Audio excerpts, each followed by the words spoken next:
Wadhi Homa Bay nok mar pio okwako skund nyiri mamoi girls Sindo e kar chimo bura ma Suba South, County Homa Bay kendo rocho chenro mag somo. Ten skundno bende ogoluoro ni tuoche ma ikelo gi pige ma ochido nyalo muoche skundno. Skundno bende kadhe midhiero mar lal mar stima ma kinde ka kinde mamiyo gibedo gi luoro e kinde mag otieno.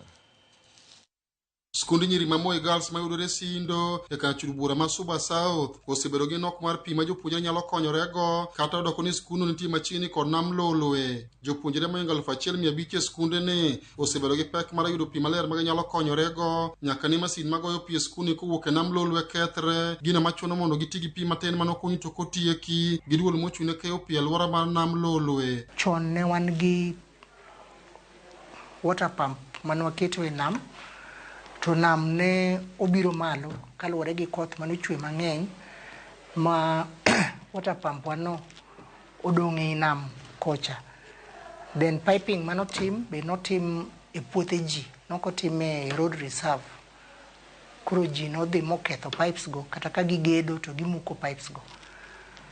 Koro sani wan mana gi pi mane Lake Victoria Water Services nokunyo noa borehole. To borehole ni nogikunye magitieke. Koro skul nonyiewo water pump moketo ema koro watiyogo to capacity, yani pigno ok romwa kaluwore gi namba wa mar nyithindo. Ten skundno wacho ni nok mar pi magisebedo ka gineno nyalo biro rocho chenro mag somo ka tuoche mikelo kod pige mochido bende gin giluoro ni nyalo muoch ma jopuonjre nikech pige ma gimodho kod mago ma itedo negigo ok beyo kod ngima oganda. County government no promise losonwa wach pi mar mawuok e namno. Ndalo mane loso pi mabiro Sindo kanyo to pok gitimo kamano. Omiyo kata chiemo itedo moleo, nyiewo pi, be samoro wanyiewo pi, ok wanyal nyiewo pi marom, en very expensive.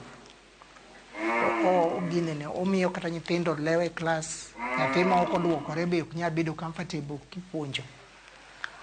Koro wan wakwayo mana ni ka nitie jok manyalo konyowa, oyudnwa kata mana sola ma wanyalo gogo pi. Ma opogore kod midhiero mar pi, bende skundno ni kod pek kaluwore kod wach lal mar stima ma sa ka sa, ma bende rocho chenro mag somo kendo nyalo miyo jomaundu monjo skundno e seche mag otieno. Kizingatia kwamba tuna watoto takriban 1,700, inakuwa ni changamoto kubwa kudhibiti watoto hawa shuleni. Wakati mwingine inabidi sasa stima ipotee labda tuseme saa 2. Sasa inabidi watoto wakwenda walale wapumzike. Inakuwa ni changamoto kubwa katika shughuli zetu. The students are supposed to have the e-classes whereby they're supposed to learn from other libraries, from other schools, but it can't happen because we have continuous power outage in school. So the school has to use the generator, but it's not insufficient. So they have minimum learning hours. Jopuonjre bende ywago pek magikale kaluwore kod nok mar pi kod wach lal mar stima ma kinde ka kinde ka gin kod geno ni sirikand kaunti ma Homa Bay kod sirikal mamalo biro winjo ywak margi mondo chenro mag somo kik rochre e skundno. I really urge the government to kindly help us with this issue of water, especially to get the water direct from the lake to our school, because you get that when the electricity voltage is low, that we can't have enough water. You find that during preps, especially the candidates, we have to study, and you find that when it actually reaches 9 p.m., you get that we will be told to go to the dormitory because we don't have enough light. So you get that this will make students not to learn.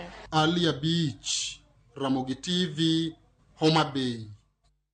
Tok yudo report ko kum Alia Beach.